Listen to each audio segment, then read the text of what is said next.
aqueles que nos visitam, nós estamos em uma série de mensagens falando a respeito da história da redenção. Como que Deus, ele desenrolou toda a nossa salvação desde lá de Gênesis até Apocalipse. Já vimos como Deus criou todas essas coisas, né? Como Ele operou de forma maravilhosa no início. Também vimos que como tudo aquilo apontava para Cristo, para aquele descendente que viria. Nós passamos também pela história dos patriarcas, Abraão, Isaac e Jacó, e também vimos um pouco da história de José. E agora nós estamos, vamos dizer, numa terceira temporada, falando do Êxodo, falando de como Deus, ele libertou o seu povo do Egito. Agora nós chegamos em uma nova etapa. Êxodo 20 vai falar a respeito da lei do Senhor. Algo que para alguns pode soar um pouco confrontador, mas vejo que é algo necessário, algo que Deus, ele colocou para que pudéssemos nos mostrar e mostrar primeiramente ao seu povo como eles deveriam se relacionar uns com os outros e também com Deus.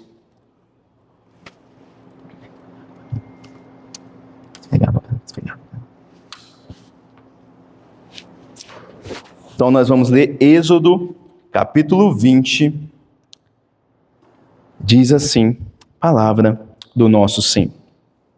Então falou Deus todas estas palavras. Eu sou o Senhor teu Deus, que te tirei da terra do Egito, da casa da servidão. Não tenha outros deuses diante de mim. Não farás para ti imagem de escultura, nem semelhança alguma do que há em cima nos céus, nem embaixo na terra. Obrigado. Não farás para ti imagem de escultura, nem semelhança alguma do que está em cima nos céus, nem embaixo na terra, nem nas águas debaixo da terra. Não as adorarás, nem lhes dará culto, porque eu sou o Senhor, o teu Deus, Deus zeloso, que visito a iniquidade dos pais nos filhos até a terceira e quarta geração daqueles que me aborrecem, e faço misericórdia até 1000 gerações daqueles que me amam e guardam os meus mandamentos. Não tomarás o nome do Senhor, teu Deus, em vão, porque o Senhor não terá por inocente o que tomar o seu nome em vão. Lembra do dia de sábado, para o santificar. 6 dias trabalharás e farás toda a tua obra, mas o 7º dia é o sábado do Senhor, teu Deus. Não farás nenhum trabalho, nem tu, nem teu filho, nem a tua filha, nem o teu servo, nem a tua serva, nem teu animal, nem o forasteiro das tuas portas para dentro. Porque em 6 dias fez o Senhor os céus e a terra, o mar e tudo que neles há, e ao 7º dia descansou. Por isso, o Senhor abençoou o dia de sábado e o santificou. Honra o teu pai e a tua mãe, para que se prolongue os teus dias na terra, que o Senhor teu Deus te dá. Não matarás, não adulterarás, não furtarás, não dirás falso testemunho contra o teu próximo, não cobiçarás a casa do teu próximo, não cobiçarás a mulher do teu próximo, nem a seu servo, nem a sua serva, nem o seu boi, nem o seu jumento, nem coisa alguma que pertença ao teu próximo. Até que falou a palavra do Senhor aos nossos corações. Meus irmãos e minhas irmãs, amigos e amigas, aqueles que nos visitam, eu peço neste momento que você imagine a seguinte situação. Um homem, ele está em meio a um deserto. Ele está naquele deserto, está morrendo de sede. E de repente, então, ele encontra uma garrafa. Ele olha para aquela garrafa e vê que ela está cheia de algum líquido. Ele não sabe o que é, mas na sua sede, ele pega aquela garrafa, cheio de esperança, achando que de fato aquilo irá saciar a sua sede. Então ele bebe até a última gota. Mas só depois ele descobre que dentro daquela garrafa não havia um refrigerante, água ou simplesmente outro líquido, como um suco. Mas dentro daquela garrafa havia veneno. Moral da história: a sede dele era real. A fé dele, que de fato o que estava dentro da garrafa era água, era sincera, mas o objeto de sua fé o matou. Assim são muitos hoje. Creem com fervor, são sinceros em suas crenças ou até mesmo em suas religiões, mas adoram um Deus inventado. Alguns adoram o dinheiro, outros o sucesso, ainda aqueles que adoram um relacionamento, uma imagem ou até mesmo uma versão distorcida do Deus verdadeiro. Ou seja, muitos deuses que estão sendo adorados pelas pessoas são fruto de sua própria invenção e de seus desejos humanos.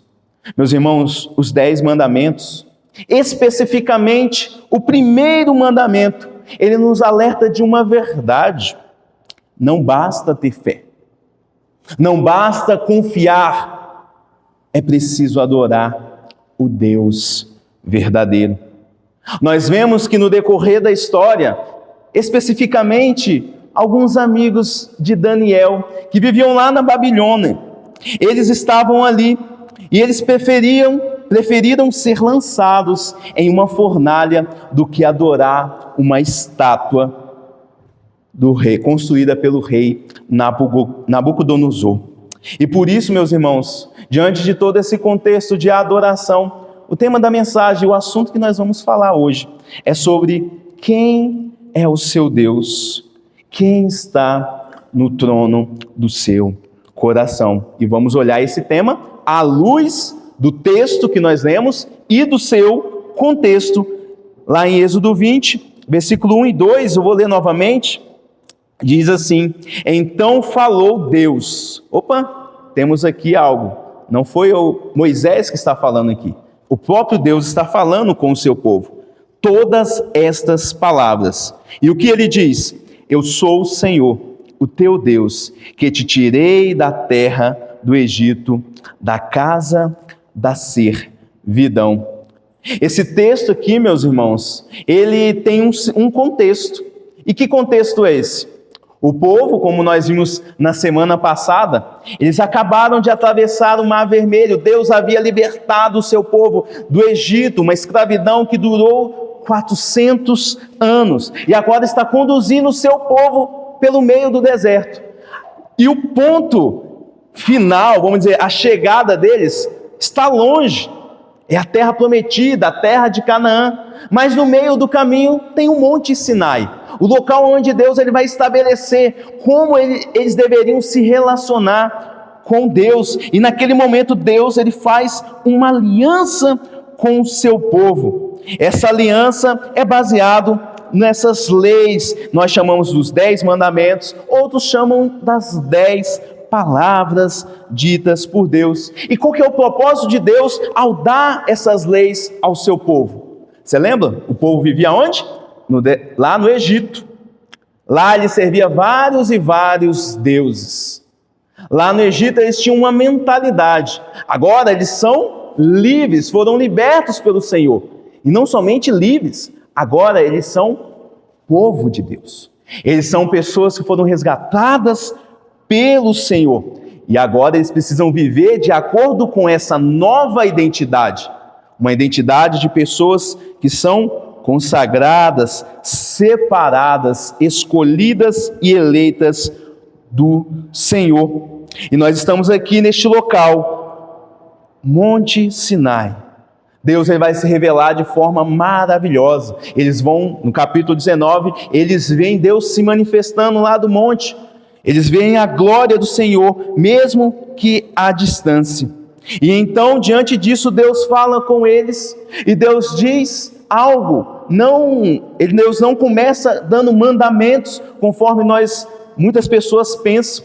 Deus ele começa a se manifestar primeiramente como um Deus de graça, como um Deus de misericórdia, como um Deus que é redentor, como um Deus que é um salvador. Quando ele fala o seguinte: eu sou o Senhor teu Deus. Ele não fala, eu sou o Senhor Deus. Agora esse Deus, ele pertence ao povo, se assim podemos dizer. O povo tinha um Deus, e esse Deus havia agido com graça, como nós vemos no texto, que te tirei da terra do Egito. E nós sabemos muito bem que não é porque o povo era um povo fiel, um povo fervoroso, um povo que de fato confiava no Senhor de todo o coração.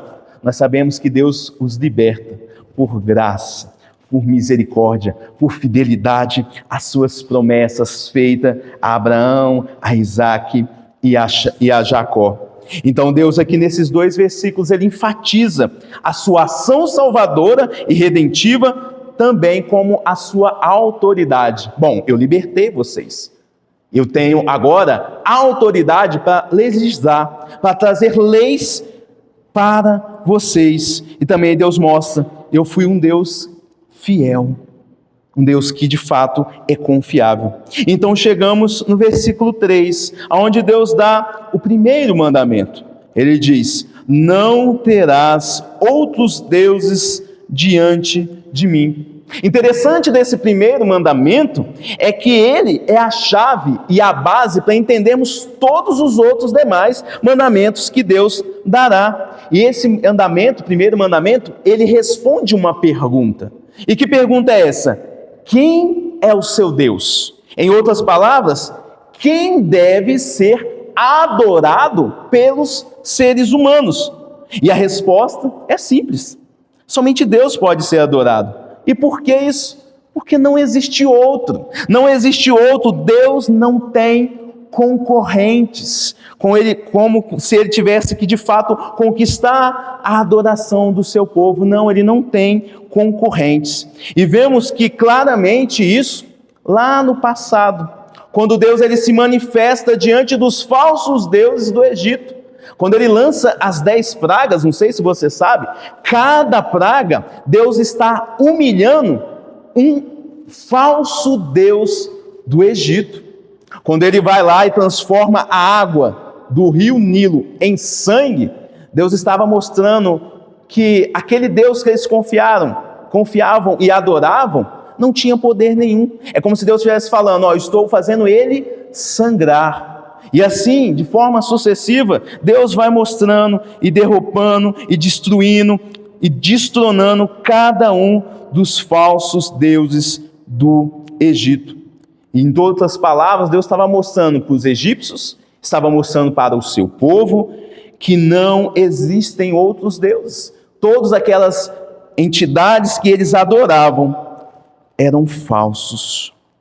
E Deus deixa isso bem claro lá em Isaías. Texto que nós lemos na nossa liturgia, o primeiro texto, Isaías 45, no versículo 5, o próprio Senhor fala em alto bom som: eu sou o Senhor, e não há outro além de mim. E meus irmãos, quando nós trazemos esses mandamentos, esses 10 mandamentos para hoje, para os dias atuais, nós vemos que Deus, ele proíbe sim que nós tenhamos outros deuses, mas ele também proíbe várias e várias ações que os seres humanos, eles cometem. E eu vou dizer alguns, aqueles mais frequentes. Quando Deus diz: não tenha outros deuses além de mim. Em primeiro lugar, ele está dizendo, o ateísmo é quebrar o primeiro mandamento. Não, negar a existência de Deus e viver como se ele não existisse, isso é quebrar o primeiro mandamento. Segundo, quebramos esse primeiro mandamento quando adoramos outros deuses, e não somente deuses, mas também quando adoramos qualquer outra coisa, pessoas. Você sabia que nós podemos adorar pessoas? Há pessoas que adoram o seu marido, a sua esposa, os seus filhos, a sua família. Há pessoas que adoram o seu trabalho, colocam isso em primeiro lugar na sua vida. E ainda pessoas que adoram a si mesmo, as suas ambições, os seus sonhos é a coisa mais importante da sua vida. Em outras palavras, colocar qualquer outra coisa no lugar de Deus é idolatria. Um exemplo, conforme eu disse, é priorizar o trabalho, o dinheiro, o culto, a autoimagem e também os seus relacionamentos. Terceiro lugar, quebramos o primeiro mandamento quando nós não confessamos Deus como nosso Senhor, Senhor da nossa vida. Ou seja, quando nós colocamos e atribuímos todos os nossos sucessos, tudo aquilo que nós conquistamos na vida, apenas no nosso esforço.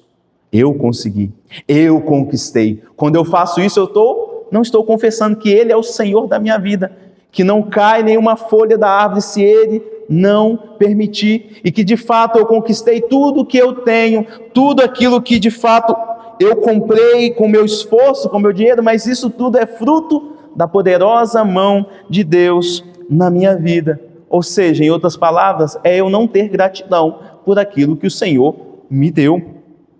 Quarto lugar, omissão dos deveres para com Deus. Aí aqui nós trazemos para algo que acontece mais com aqueles que já são crentes.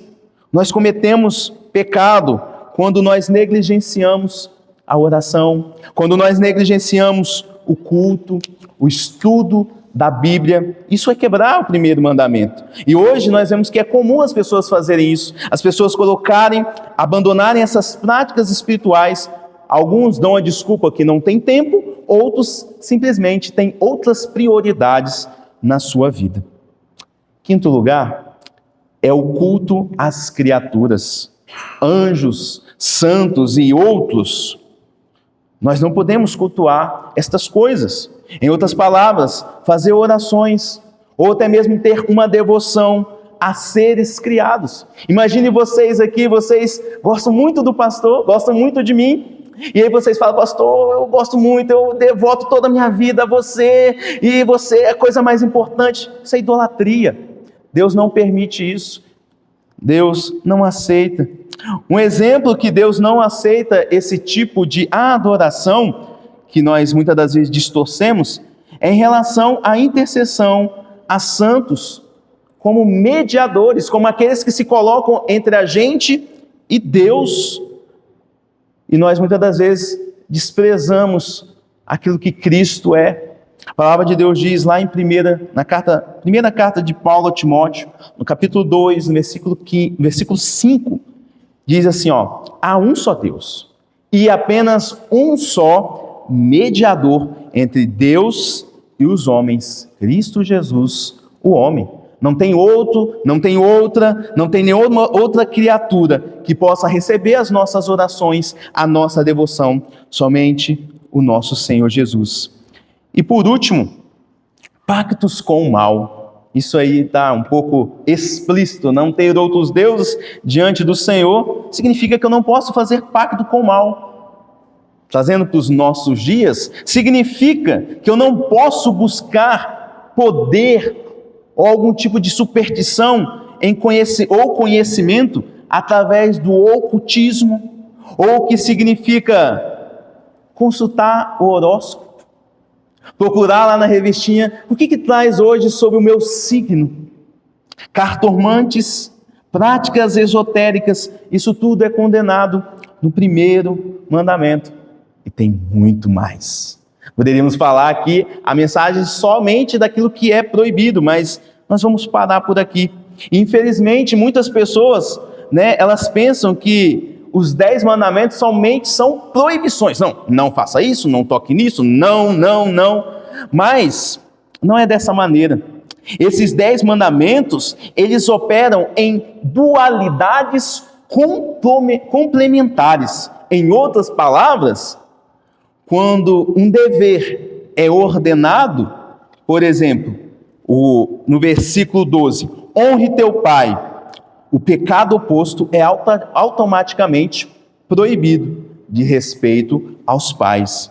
Quando um pecado é proibido, no caso aqui, não tenha outros deuses diante de mim, ou não furtarás, o dever oposto é implicitamente exigido. Ou seja, em vez de furtar, eu devo promover a honestidade.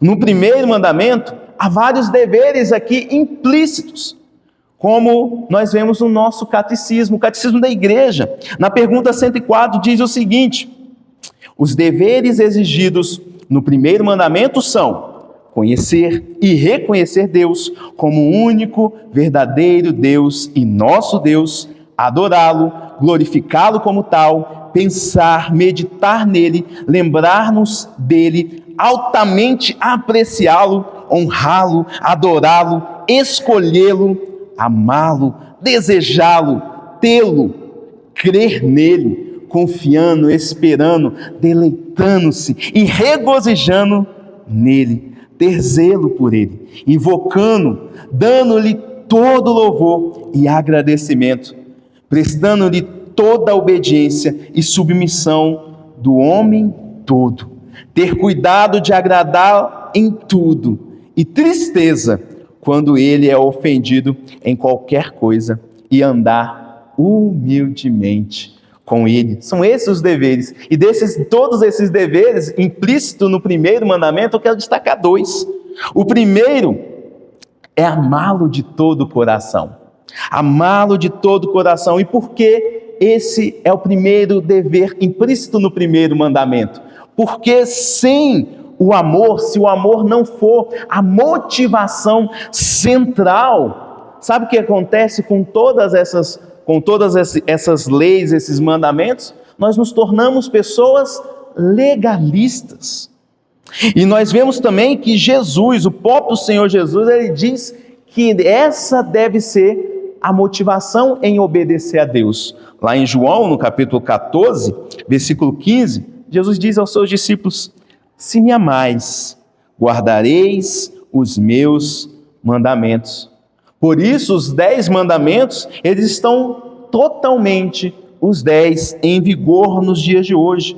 O próprio Cristo, ele confirmou estes mandamentos, e ele resumiu no texto também que nós lemos em 2. O primeiro, que nós devemos amar a Deus de todo o coração. Esse é o resumo dos 4 primeiros mandamentos, de toda a nossa alma, de todo o nosso entendimento, e o próximo como a nós mesmos.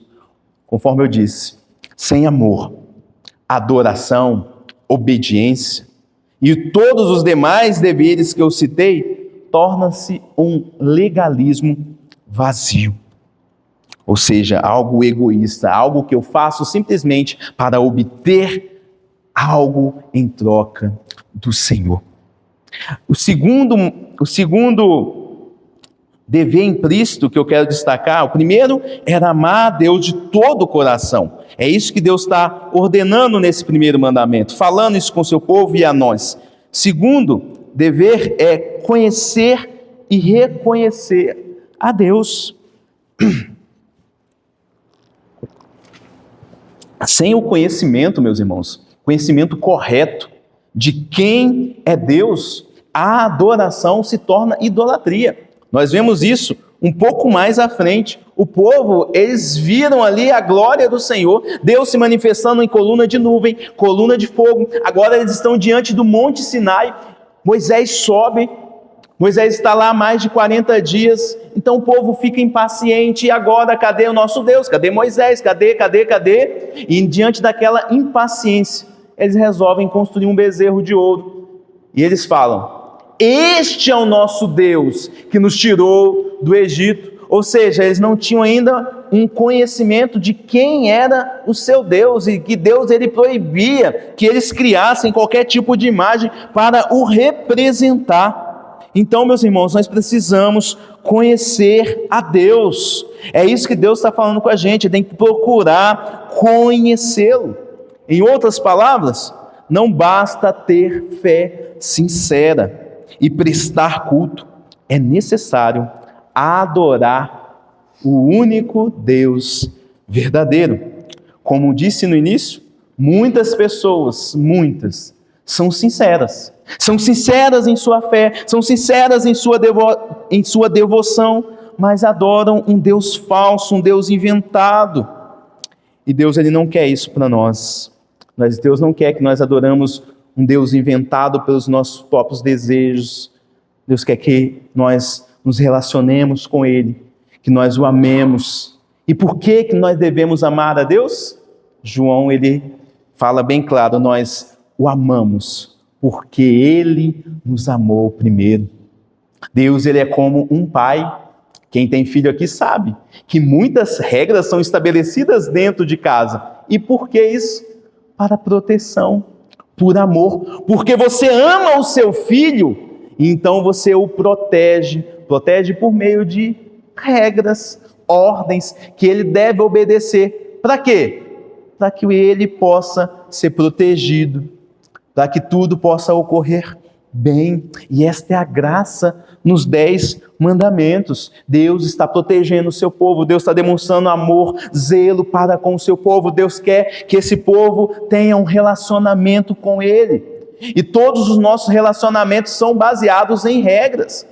Nós vemos claramente, claro que hoje numa sociedade um pouco relativista, isso tem mudado em algumas pessoas, mas o comum é um homem, uma mulher, e esse homem e a mulher, quando eles se juntam, há uma regra. Opa, você não pode ter relacionamento com outra mulher, e ele não pode, e ela não pode ter relacionamento com outro homem. É uma lei, é um mandamento que está estabelecida no casamento. E no nosso relacionamento com Deus, nós também nos relacionamos com Ele desta maneira. E a primeira lei, o primeiro mandamento que Ele traz ao nosso coração é: me ame. Me ame de todo o seu coração, de toda a sua força, de todo o seu entendimento. E por mais que alguns possam pensar, não, eu vou ficar preso, pois lei traz infelicidade.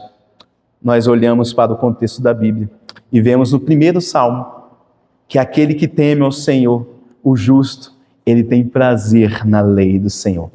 Obedecer às leis, os mandamentos do Senhor não causa peso, não causa infelicidade, ao contrário, traz felicidade para a alma, traz alegria. A nossa alma, ela se regozija em obedecer ao Senhor e ter esse relacionamento com Ele.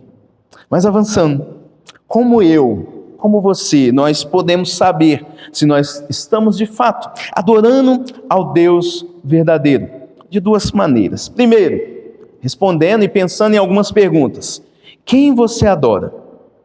O seu Deus é o Deus da Bíblia, o Deus que é amor, mas também é um Deus santo e justo, um Deus que é soberano, ou você tem adorado uma projeção dos seus próprios desejos? Pense nisso. De uma maneira mais moderna, se a sua vida fosse um filme, quem seria o protagonista? Você ou Deus?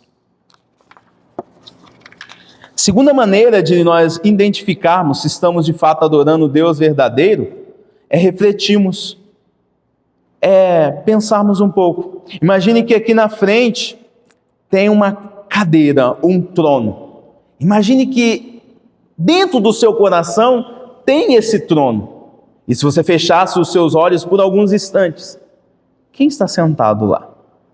Nós sabemos que quem senta no trono é quem governa, quem dita as regras, quem de fato é a nossa maior esperança, é aquele que nós verdadeiramente amamos e servimos e não tocamos por nada. É aquele que vai guiar as nossas vidas. Quem está no trono do seu coração? Pense nisso. Olhe para dentro de si e pergunte: o que tem ocupado os meus pensamentos, o meu tempo, a minha energia? É Deus ou outras coisas? Seja honesto diante dessa reflexão. E por que eu devo ser honesto? Porque, meus irmãos, mesmo depois que estamos remidos pelo Senhor, depois que nós nos batizamos, tornamos membros da igreja, participamos dos sacramentos, participamos da ceia, é possível ainda olharmos e vasculharmos o nosso coração e encontrarmos ídolos. Quando nós olhamos para o Novo Testamento, lá na primeira carta do apóstolo João, lá no último capítulo, no último versículo, o apóstolo João ele diz o seguinte: a igreja, ele não fala com pessoas que não servem ao Senhor, ele diz: filhinhos, de forma tão amorosa, filhinhos, guardai-vos dos ídolos. Se guardem o seu coração dos ídolos. Um pastor, ele disse certa vez o seguinte, João Calvino, ele disse: o coração do homem, coração humano, é uma fábrica de ídolos. Nós temos essa facilidade.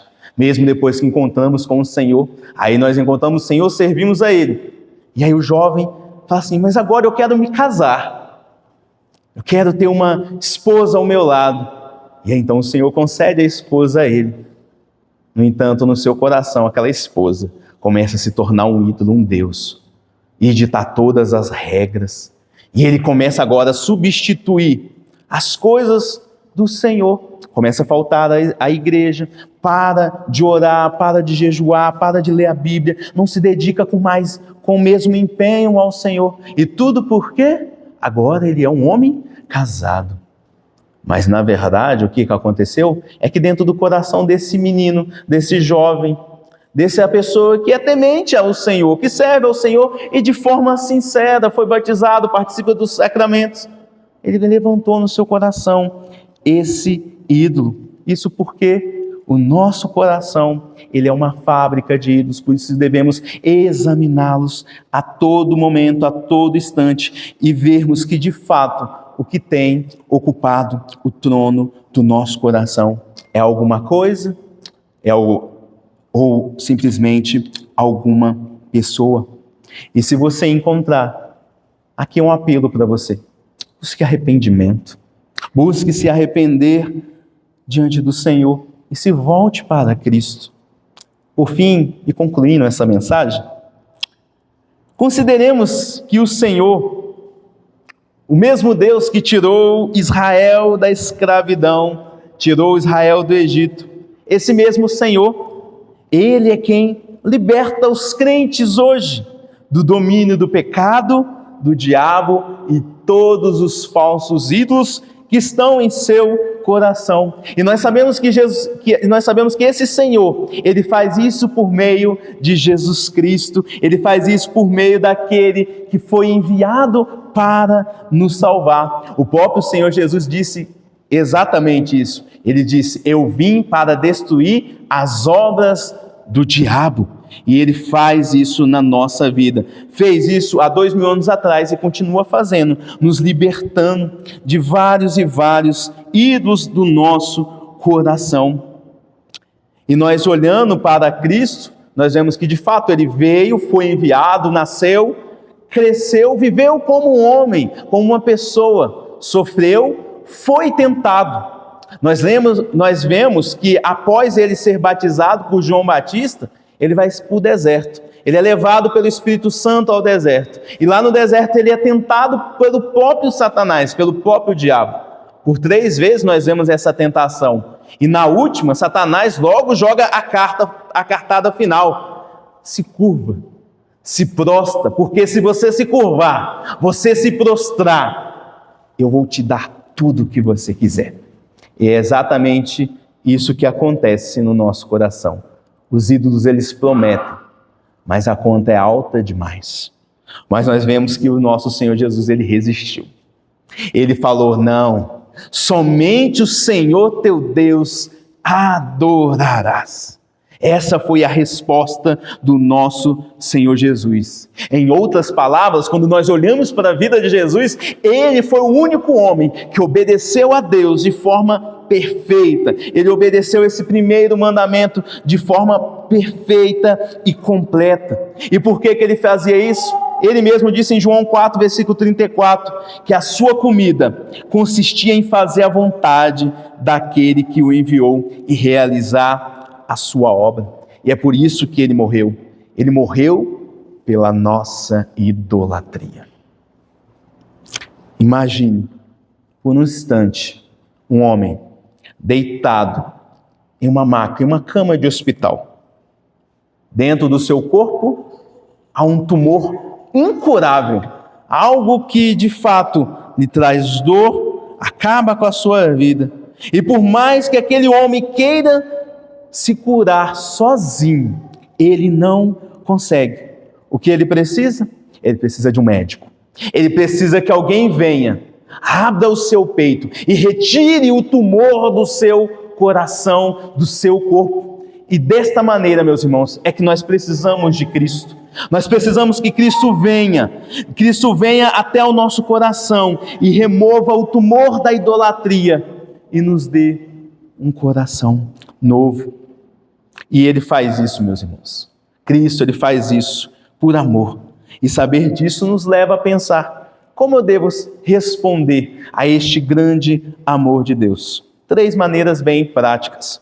Em primeiro lugar, reconheça a sua idolatria. Confesse a Deus se há algo no seu coração que eu falei, ou algo que o próprio Deus, o Espírito Santo, Ele está aí tinando na sua mente. Fale: Senhor, eu reconheço e preciso da sua ajuda. Eu troquei a tua glória por ídolos. Me perdoe. Segunda ação, agarre-se a Cristo. Somente Ele pode, de fato, te dar força, graça, para você vencer e você destronar de uma vez por todas todos os seus ídolos. E agarrar em Cristo, por quê? Porque muitas das vezes, olhando para a lei, a Bíblia fala que a lei é como se fosse um espelho. Ele aponta, de fato, os nossos erros, os nossos pecados, e nos traz plena convicção disso. E, ao mesmo tempo, nos traz o quê? Condenação. Olhando para os nossos pecados e ver que nós não conseguimos cumprir o primeiro mandamento, isso traz condenação ao nosso coração, isso traz culpa. E esse é o fato. Nós precisamos nos agarrar em Cristo. Por quê? Porque não há condenação para aqueles que estão em Cristo Jesus. Se nós nos agarrarmos em Cristo e agarrarmos no seu sacrifício, não há condenação para nós. Por quê? Porque a justiça dele, as obras dele, substitui e cobre a nossa idolatria, o nosso pecado. Em terceiro lugar, viva na liberdade do Espírito Santo. Peça ao Espírito Santo para mostrar. Fala: Senhor, me mostra. Me mostre quais são os ídolos do meu coração. O que eu tenho substituído o lugar do Senhor na minha vida. E viva nessa liberdade, andando, caminhando com o Senhor. Agostinho, ele disse o seguinte: nosso coração está inquieto até encontrar repouso em Ti. Esse é o coração do ser humano. É um coração inquieto, um coração que está ansioso. Ele está buscando, ele tem sede das coisas, mas somente no Senhor nós encontramos repouso. Cristo, Ele não é um ídolo que nós podemos negociar. Se você me der tal coisa, eu vou dar toda a minha devoção. Cristo não é mais um ídolo a ser negociado. Cristo é o único Deus verdadeiro que preenche de fato e de forma perfeita a nossa vida. Portanto, o primeiro mandamento nos condena, mas o Evangelho nos resgata, nos salva. Cristo, Ele obedeceu esses mandamentos por nós. O povo não consegue cumprir, não consegue manter de pé a aliança. Nós também não. Por isso nós necessitamos que Cristo, Ele que foi o único que cumpriu todos esses mandamentos, Ele obedeceu por nós, morreu por nós e agora vive aonde? No céu, mas também vive em nós. E a verdadeira adoração não começa com o nosso esforço, mas começa com a graça daquele que disse, versículo 2, eu sou o Senhor, o teu Deus, que te resgatei, que te tirei da terra do Egito. Que Deus nos abençoe, que Deus nos fortaleça, hoje e sempre. Nós vamos louvar ao Senhor. Convido você a ficar de pé e cantar essa canção junto conosco, que fala que Jesus Cristo, Ele é o centro, e deve ser o centro da minha, da sua vida, o centro da igreja.